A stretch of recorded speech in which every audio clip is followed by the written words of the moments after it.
What's going on, hoop heads, and welcome to another edition of Down the Boulevard with Q. Rich Quinones here. A lot of NBA talk on this edition with our guy, our hoops head and insider, Jonathan Marshall, at John_Marshall3, and of course, sports reporter anchor at WMUR in balmy, chilly, Manchester, New Hampshire, up there with the Boston folks. Happy New Year, my friend. How are you? Happy New Year. Let me extend a congratulations to your Giants, your New York Football Giants. Welcome. I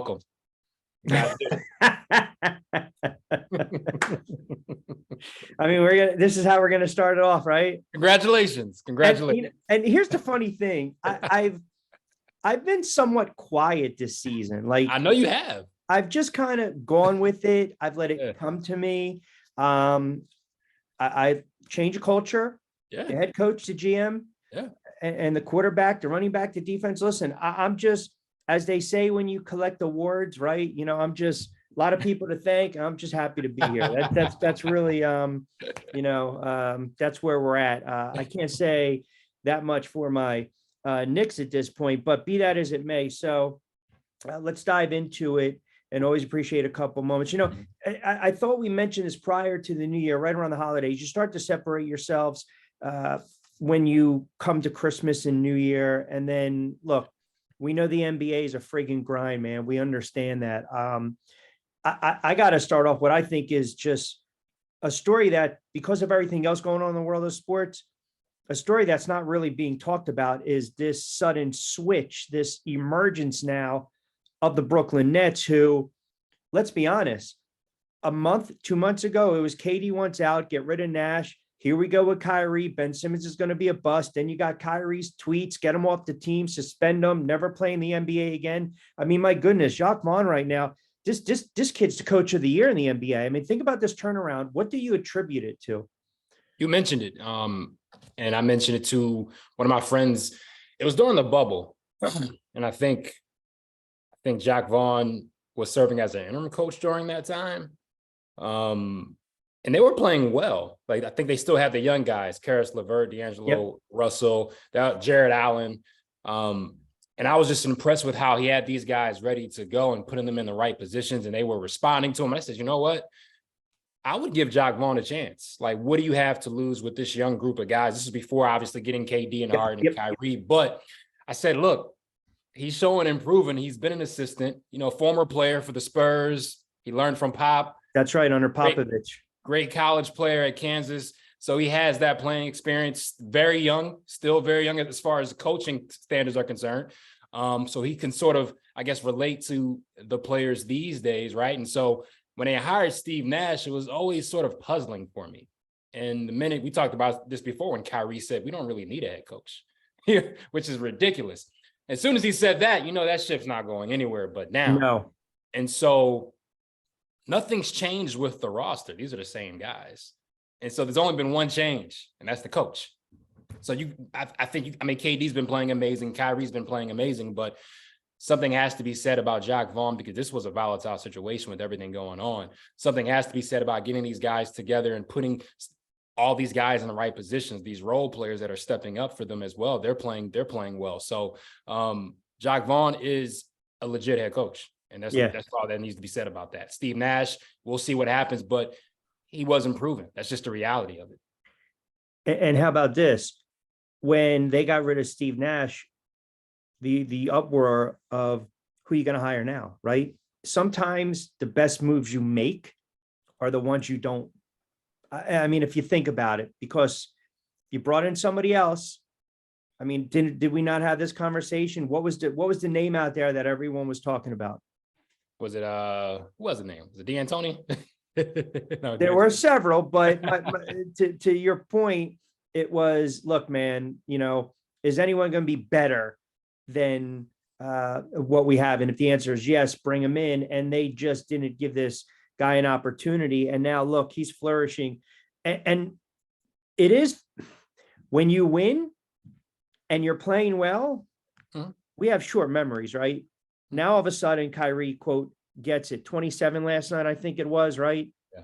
139, 103, their 12th straight win. It is amazing how it works, especially in the NBA, where we have short-term memory, so to speak. And listen, this team is just playing on a whole new level right now, and they're buying in. And you put up 139 against San Antonio. They're running the right plays. They're calling the right plays. 17 of 20. If you go back to November 15th, this team was 12th in the Eastern Conference. And think about some of their wins that they had over Cleveland, over Milwaukee, over Golden State. And now this is what we've talked about for the last year or so, 2 years. When you get all these three engaged, healthy on the floor, that's a hard team to friggin' beat in the Eastern Conference. Has your opinion now of the Eastern Conference as far as the power shifting? Yeah. Is it with the Nets right now? Are you still looking at Milwaukee? You still looking at the Boston Celtics, or you want to see if this is sustainable?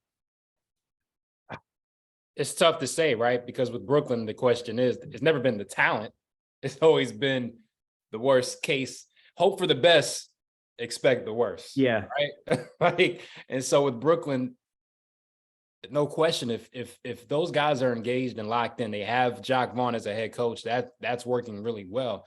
They can most definitely represent the Eastern Conference, most definitely make the Eastern Conference Finals at the least.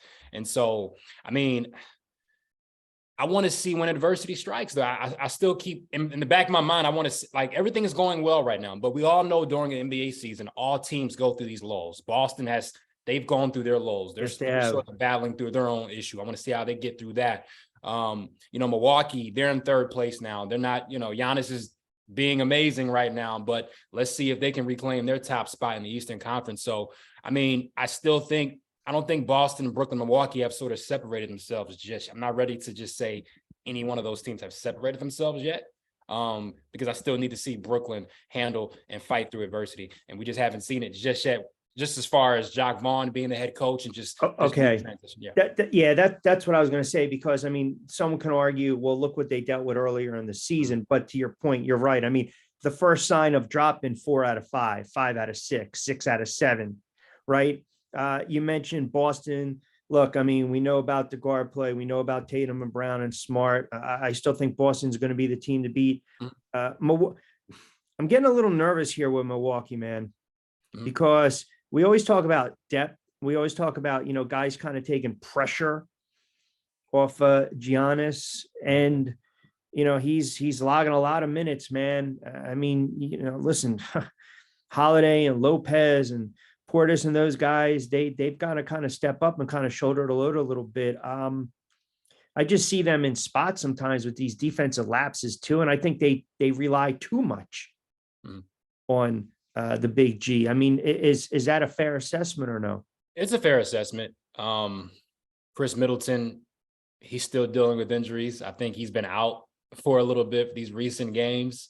And so if you don't have Chris Middleton healthy and ready to go on a consistent basis, I don't think they have a chance to beat Boston or Brooklyn in a 7-game series. And Cleveland will give them a tough run too without Chris Middleton, because then you're having to have guys step up in their roles, right? Grayson Allen's going to have to step up. Pat Connaughton, Javon Carter, these are guys that are at full strength. They're perfect in their roles right now. But when you take away a number 2 option, certain guys got to elevate that they're not used to or comfortable or made to be in that role. And so that's my only concern with Milwaukee right now, is the health of Chris Middleton. If he's not ready, if he's not 100%, then they're in trouble. It's a good point. Missed last night's game, tonight's game. So obviously missing the back-to-back, which has been reported there. All right. Real quick on the 76ers, your 76ers, 8 out of their last 10. They won, right? I mean, listen, you can make a case for Embiid every season over the last several years that he's the MVP of the league. I mean, again, it's like, to me, it's wasted space to kind of talk about it. But with all that being said, again, this is the perfect example of a team that when they're engaged and they're healthy and everyone's happy and there's production on the floor and there's spacing on the floor and guys are getting their shots, it's almost goofy to kind of say, as long as Doc kind of stays out of the way, right? Yeah. Then they're going to be it's still his rotation to me, rotations, his philosophy still, I don't get it. And we talked about Giannis, and then you got Embiid averaging 33, right? Harden comes back, he's averaging what? 22. Maxey, what he's going to bring you, once he's, we'll say 100%, right?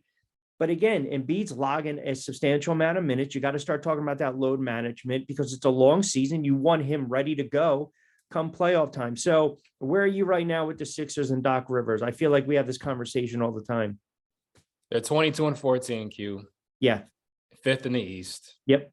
I mean, the East is still pretty, I mean, they're a couple games back out of the top 3 spot, right? So when they're all engaged, right? When Embiid's locked in and playing at an MVP level, James Harden's playing well, Maxey, the Anthony Meltons, he's brought a lot to the team. I love that addition. Niang has been great.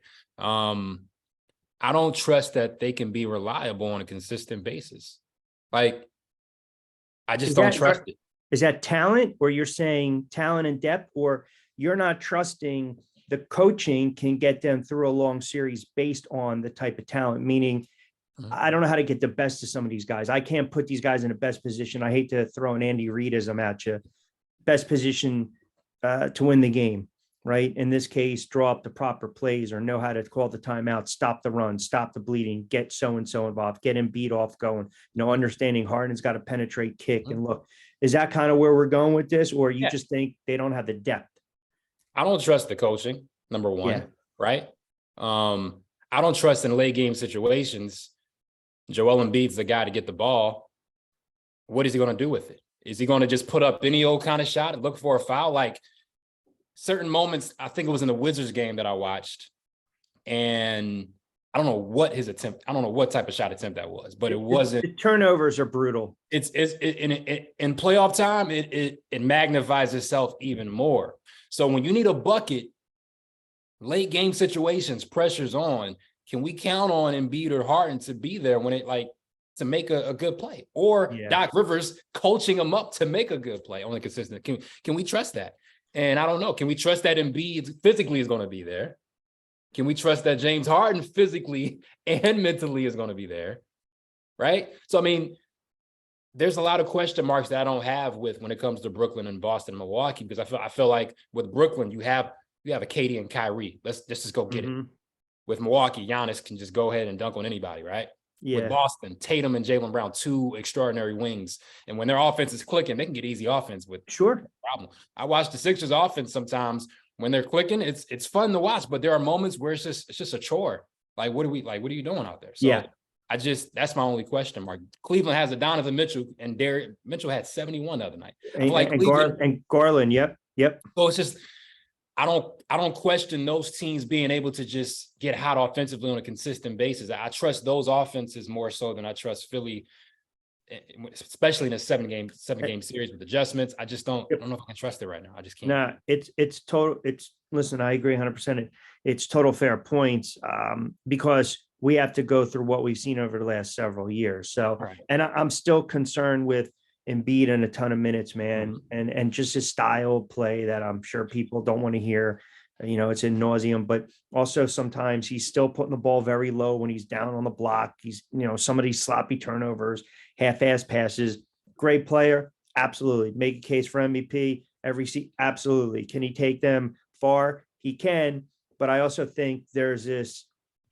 You can only go so far with this team, is what is really where I'm at with them right now. By the way, you mentioned Mitchell. Is it me, or has his game kind of now reverted back to like the 70s ABA? I look up and it's like, remember when Dana Barrow scored 50 points and it was like a national story? Like, who the hell is Dana Barrow scoring 50 points? Now it's like you look up, guys are dropping 35, 50, 60, 70. Is this where we're at right now in the NBA? It's crazy, Q. I was watching the Sacramento-Utah game, and De'Aaron Fox had a crazy finish. He had like 20 in the fourth, something crazy. And you look at that, it was a minor blip because Giannis had almost 60. So 30-point performance these days is like, oh, okay. But which such and such had 40 and 50. I mean, you look at Luka, what Luka's doing. Yeah, that's upset. But those are he's doing it, and he's bookending it around a triple-double. That's what makes it insane. Luka's one player where I can say he's single-handedly winning games. Like, you can make the argument like he's winning Like the Knicks game. I know it hurts, but no. there's no Dallas had no business winning that game. No. Like No. I was actually tuning in and I turned it off because it was over. Yeah. it was over. His line was absurd. He had 60 points, he had 21 rebounds, and he had 10 friggin' dimes. That's like back in the day, like the Nintendo double dribble, like those types of numbers, man. That's Will Chamberlain numbers. Will Chamberlain, I put up, listen to this. Okay. Going back, let's go back a little more. We'll start December 21st against Minnesota. 25, 9 and 10. Houston, 58 and 10. The Lakers 32, 9 and 9. The Knicks 60, 21 and 10. Houston 35, 12 and 13. San Antonio 51, 6 and 9. And then Houston 39, 12 of 9. And it's not like he's shooting a piss poor percentage. He's not 50%, 55, 60%, clip here or there.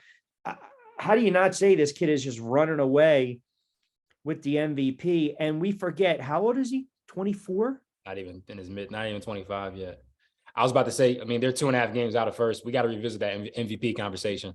I know Joker and Tatum, but what Luka's doing, if he keeps this pace up, there's no way he should not be MVP.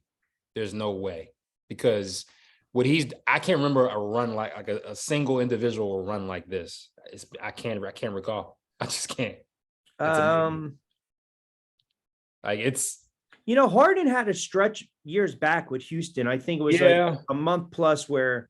Yeah, Harden did have her in Houston. Harden in Houston was a different animal. Yeah, he was special to watch. And I'd have to go back and I'm sure if you look at some of the years with Bird and Jordan and Matt, but we're talking the last 5-10 years. I don't know if Kobe had stretches like this. I don't know if LeBron, but again, we're talking triple doubles, man. Like, I mean, even when Westbrook was averaging the triple double, he wasn't scoring 45, 50, 60 points. It was like a quiet, which, as goofy as that sounds, 20, 12, and 12.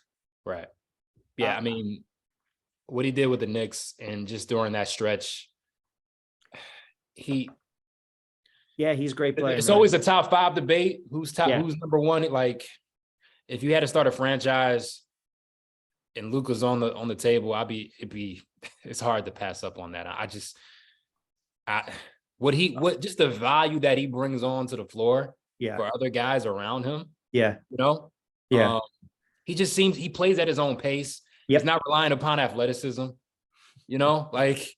and he wants to have a cold beer afterwards, so his in shape body looks out of shape, but he's still 100% correct. He's giving you 40. Like, how is he doing? He's not supposed to be doing this. Yeah, you're not sticking him on the cover of GQ. Not at all. Not at all. I can tell you that right now. Western Conference: Denver, Milwaukee, New Orleans, Dallas, Sacramento. Hey, listen, you got to give Sacramento credit because we thought this was going to be a rebuilding year for the Kings, and they're scoring, they're covering some games, they're covering the nut here and there. So I think they've done a nice little job. Mike Brown. I mean, you get you a legit head. Talked about it with Brooklyn. Get you a legit head coach, guy that knows what he's doing, and you see what happens. De'Aaron Fox is taking the next step. Sabonis, great addition to that team. Donovan Mitchell, one of the better defensive players in the league. The rookie Murray has been great. Malik Monk, Kevin Huerter. They made some great offseason additions. So Sacramento finally making the right personnel moves and the right coaching decisions. So, and that's what we're seeing. And De'Aaron Fox, man, he's playing at an all-star level. And how about this, right? The 3 or 4 teams that we thought these are going to be the teams in the Western Conference this year, right? Phoenix, Golden State, Utah, Portland. It's not the case, man. 7, 8, 9, 10. And I get it. Injuries come at the worst time, especially for Phoenix. Portland was banged up. They had that great start. Golden State, we know about the injuries they're obviously dealing with. And then Utah kind of falling flat. They're 19 and 21. They're 2 games under 500. Out of those 4 right now, your confidence, your barometer, if you will. Which one of those teams do you believe can make a little bit of a run and then, let's just say, slide into that 5th or 6th seed come playoff time? Only one of those teams has Steph Curry. Only one of those teams actually won a championship. Yeah. And have guys who have experienced that. Yeah. I got to go Golden State. Golden State. I mean, they've won a few games, put, some games together. Yeah, 5 straight. Yep. Step into that mix. You don't want to play Golden State in the first round. I don't want to face Steph Curry in the first round. I just don't. No.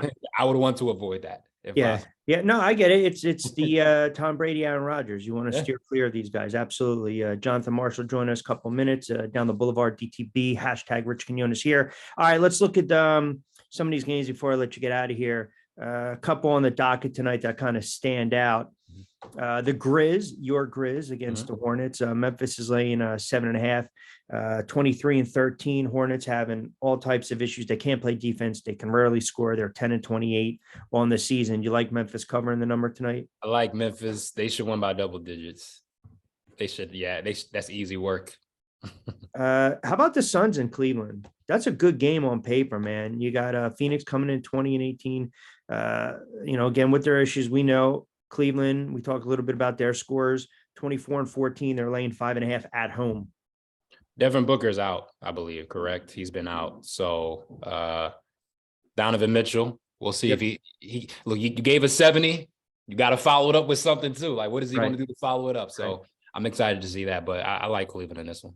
Maybe Lopez will give more than one, so they don't have to combine for 71. Exactly. I don't like that line in the Knicks game, man, against the Spurs. Anytime the Knicks are like 8, 9, 10-point favorites, that worries me. The Spurs are sneaky too. Like, they'll give you a challenge. Like, they really will. So I wouldn't touch that one. No, they play, that for a team that's rebuilding and, they don't, if you don't really follow basketball, the kid Johnson's a nice little player. Keldon Johnson, Devin Vassell, he's coming together.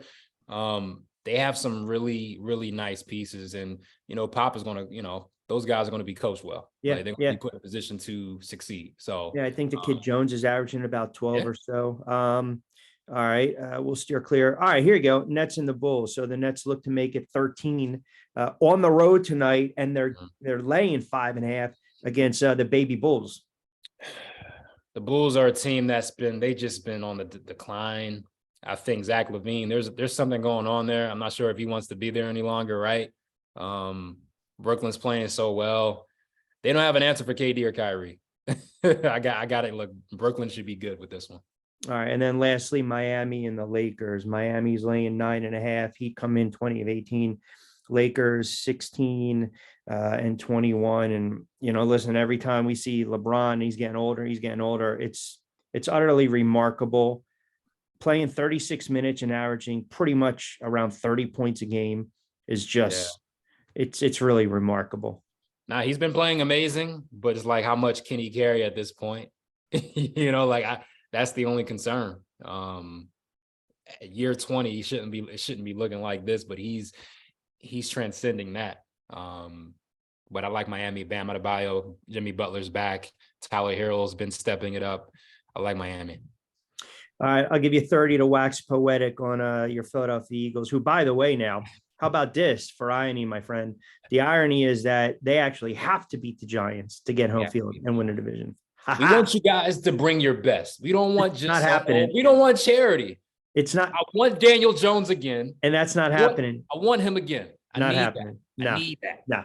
And the more, and you know what? I've had this debate all week long, my buddies. The more I think about it, it's a smart play because you haven't been in the playoffs in 6 years. Your quarterback is about to do something he hasn't done in his career, and that's play a whole season. Saquon's reborn and healthy.